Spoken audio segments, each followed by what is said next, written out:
বারাবণী, জামুরিয়া, অন্ডাল সহ বিভিন্ন ধসপ্রবণ এলাকায় ধসের কথা প্রায় সামনে আসে।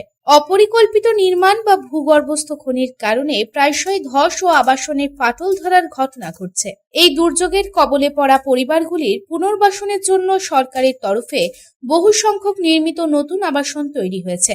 ধসপ্রবণ এলাকাগুলিতে যাতে মানুষেরা বসবাস না করে এবং সুরক্ষা বজায় রেখে যাতে সরকারি আবাসনে চলে যায়, তাই এই পদক্ষেপ নেওয়া হয়েছে। তবে জামুরিয়ার বিজয়নগর মোড়ে বেশ কিছু সরকারিভাবে তৈরি করা হয়েছে আবাসন। তবে সেই আবাসনের একটি বড় অংশ এখনো পরিত্যক্ত অবস্থায় পড়ে আছে, সেখানে কোনো মানুষজন আসছে না। তবে আবাসনের কিছুটা অংশে শ্রীপুর এলাকার কিছু মানুষ বসবাস করছে। জানা যায়, এই আবাসনগুলি দীর্ঘ কয়েক বছর আগে নির্মাণ করা হয়েছে। সেই সময় ভিত্তিপ্রস্তর স্থাপন করেছিল রাজ্যের তৎকালীন মন্ত্রী শোভন চট্টোপাধ্যায়। আবাসনগুলি দীর্ঘদিন ধরে পড়ে থাকার ফলে দরজা জানলা চুরি হয়ে যাচ্ছে বলে অভিযোগ। জীবিকার জন্য গ্রামের মানুষ আবাসনগুলিতে থাকতে আসছে না, এমনটাও অভিযোগ করা হচ্ছে। তবে গ্রামবাসীদের নিয়মিত সচেতন করা হচ্ছে যাতে তারা এই ধসপ্রবণ এলাকাগুলি ছেড়ে নবনির্মিত আবাসনে চলে যায়। এই প্রসঙ্গে জেলা পরিষদের সভাধিপতি বিশ্বনাথ বাউরি জানান, প্রায়ই ধসের ঘটনা সামনে আসছে। যে সকল ধসপ্রবণ এলাকা আছে সেখানের মানুষরা যাতে পুনর্বাসন পায় তাই আবাসনগুলি করা হয়েছে।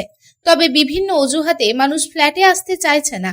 যে সমস্ত জায়গায় ধস নেমেছে সেই দিকগুলির কথা ভেবেই সকলকে বোঝানো হচ্ছে। দপ্তর অনেক বাড়ি করেছে, বহু জায়গাতে আছে। আমাদের বারাবণী বিধানসভার নামকেশিয়ায় আছে, জামুরিয়ায় বিজয়নগরও আছে, তেমনি আমাদের অন্ডালের এয়ারপোর্টের ওখানেও করা হয়েছে। যে সমস্ত ধসপ্রবণ এলাকা সে সমস্ত মানুষকে যাদেরকে ওখানে পুনর্বাসন দেওয়া যায় সে লক্ষ্যে আবাসনগুলো করা হয়েছে। কিন্তু মানুষকে এত বোঝানো সত্ত্বেও মানুষের বিভিন্ন রকম অজুহাতে তারা যেতে চাইছে না। ওখানে গেলে আমরা খাবো কি, ওখানে তারপর আমার গরু বাছুর আছে, কেউ ছাগল পুষে, কি হাঁস মুরগি পুষে গ্রামের মানুষ।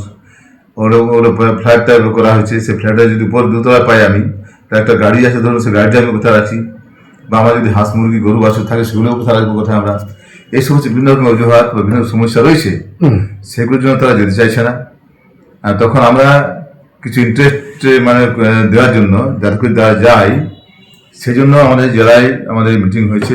মাননীয় মন্ত্রীদের সঙ্গে ছিলেন, এমএলএরা ছিলেন, ডিএম সাহেবের নেতৃত্ব হয়েছিল। এবং তাতে করে আমাদের কেন্দ্র সরকারকে কিছু কিছু প্রপোজাল আমরা পাঠিয়েছি, আমরা রিভিউ করে।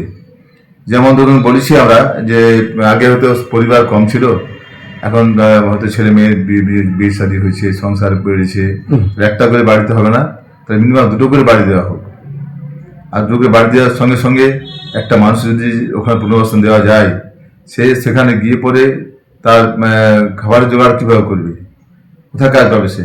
সুতরাং আমরা ওটা একটা দাবি করেছি যে তাহলে পরে মিনিমাম 1 বছরের ওকে সরকারি যা রেট আছে, যা দিনমজুর করে যা রেট আছে সরকার ডেলি মজুর, সেই রেট অনুযায়ী 1 বছরের টাকা সেই পরিবারকে দিতে হবে, যাতে করে সে গিয়ে ওখানে সেটেল হয় এবং সেই টাকাটা যেন খায়, তারপর সে পরবর্তীকালে যেন কাজ খুঁজে পায়। জামুরিয়া থেকে তারকনাথ মন্ডলের report, public Times. Style home furniture की ऐसी शोरूम जहां beds, sofa sets, chairs, dining tables, wardrobe के अलावा और भी बहुत कुछ, वो भी रीजनेबल प्राइस पर। बेस्ट क्वालिटी के साथ ही साथ आपको यहाँ मिलेगा लेटेस्ट डिज़ाइन के फर्नीचर्स जो है टिकाऊदार और आकर्षक। स्टाइल होम फर्नीचर अब आपके आसनसोल में। अपने घर को दे एक नयापन स्टाइल होम फर्नीचर के संग। हमारे स्टोर पे आज ही विजिट करें। हमारा एड्रेस है opposite police line, Burnpur road, Asansol. Contact number 9749933511।